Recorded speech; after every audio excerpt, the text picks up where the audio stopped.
पत्नी हो तो ऐसी। पहले बेटा छोटा था तो मजबूरी में माँ बाप की सुननी पड़ती थी, लेकिन अब वो बड़ा हो गया था, खुद कमाने भी लग गया था और इसलिए बात बात पर माँ से झगड़ पड़ता था। ये वही माँ थी जो अपने पति से उस बेटे के लिए ही लड़ती थी, लेकिन अब बेटा अपनी जिम्मेदारी खुद उठा सकता था, इंडिपेंडेंट था, अच्छी नौकरी मिल गई थी, तो अब उसे माँ बाप की बातें सुनने की कोई ज़रूरत नहीं थी। अगर माता पिता उसे कुछ बोलते भी तो वो इग्नोर कर देता था और यही बोलता था कि अब मैं खुद कमाता हूँ, आपसे तो कुछ नहीं मांगता ना, तो क्या मैं अपने पैसे से ऐश भी नहीं कर सकता, अपनी ज़िंदगी भी नहीं जी सकता? अगर मैं अब अपनी ज़िंदगी नहीं जीऊँगा तो फिर आपकी उम्र में जीऊँगा, जब मुंह में ना दांत होंगे ना पैरों में चलने की हिम्मत।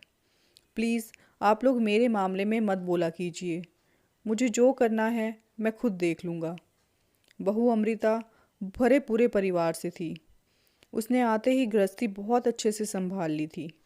बेटा अच्छी कंपनी में नौकरी करता था, इसलिए उसके फ्रेंड्स भी काफ़ी मॉडर्न थे। वो अमृता बहू को हमेशा बोलता था कि तुम भी वेस्टर्न कपड़े पहना करो, थोड़ी मॉडर्न बनो, ये क्या सलवार सूट पहने रहती हो, आजकल तो हर कोई शॉर्ट ड्रेसेस पहनता है। लेकिन बहू हमेशा मना कर देती थी।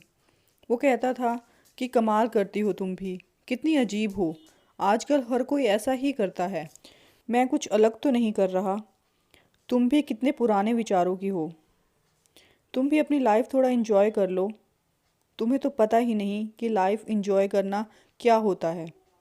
तो बहू बोलती कि मुझे जानना भी नहीं है कि लाइफ इन्जॉय कैसे करते हैं, क्योंकि मेरा मानना है कि अगर हमारा परिवार हमारे साथ है और हम अपने परिवार में खुश हैं तो यही हमारा इन्जॉयमेंट है। फिर एक दिन अचानक पापा की तबीयत बहुत ख़राब हो गई थी।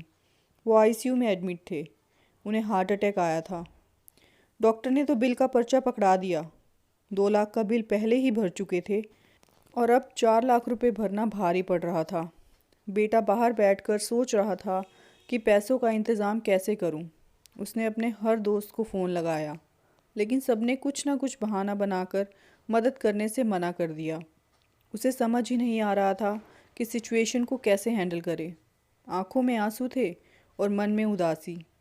तभी अमृता खाने का टिफ़िन लेकर आई और बोली कि कुछ खा लो, तुम अपना ख्याल नहीं रखोगे तो तुम भी बीमार हो जाओगे, ऐसे में सब कुछ कैसे संभालोगे, ऐसे उदास होने से तो कुछ भी नहीं होगा, और फिर तुम्हें पैसों का भी तो इंतज़ाम करना है।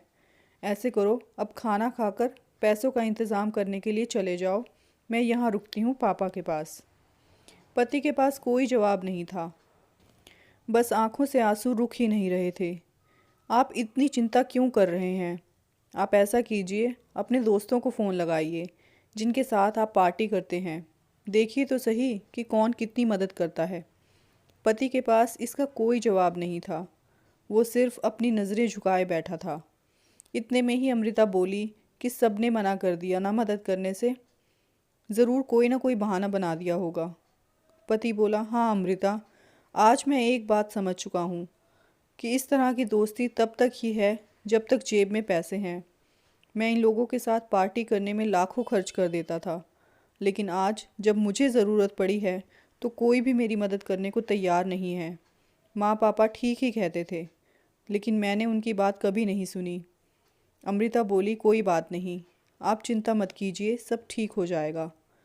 वैसे कितने पैसे जमा करने हैं हॉस्पिटल में? पति बोला, 4 लाख रुपए।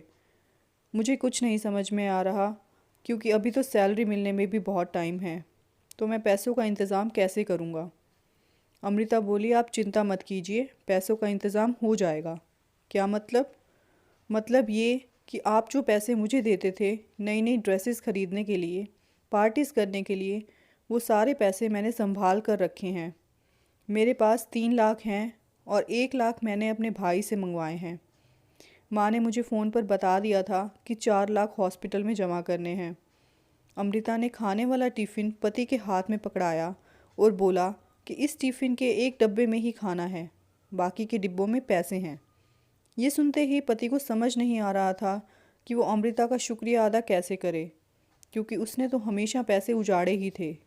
अमृता ही थी जिसने मुश्किल समय में अपनी समझदारी से सारी प्रॉब्लम सॉल्व कर दी थी। पति बोला, मुझे माफ़ कर दो, पत्नी हो तो तुम्हारे जैसी, मैंने हमेशा तुम्हें मॉडर्न बनाना चाहा। 2 पैसे आते ही मैं हवा में उड़ने लगा था, लेकिन तुमने अपने संस्कार कभी नहीं छोड़े। ये सुनकर सामने बैठी माँ की आंखों में आंसू आ गए और वो बोली कि उसे आज अपने से ज़्यादा पराई माँ के संस्कारों पर गर्व हो रहा है और ऐसी बहू देने के लिए हाथ जोड़कर भगवान का शुक्रिया अदा करने लगी। दोस्तों, कहानी कैसी लगी अपनी राय ज़रूर देना और चैनल को सब्सक्राइब भी कर लेना और वीडियो को लाइक और शेयर भी कर देना। Thank you.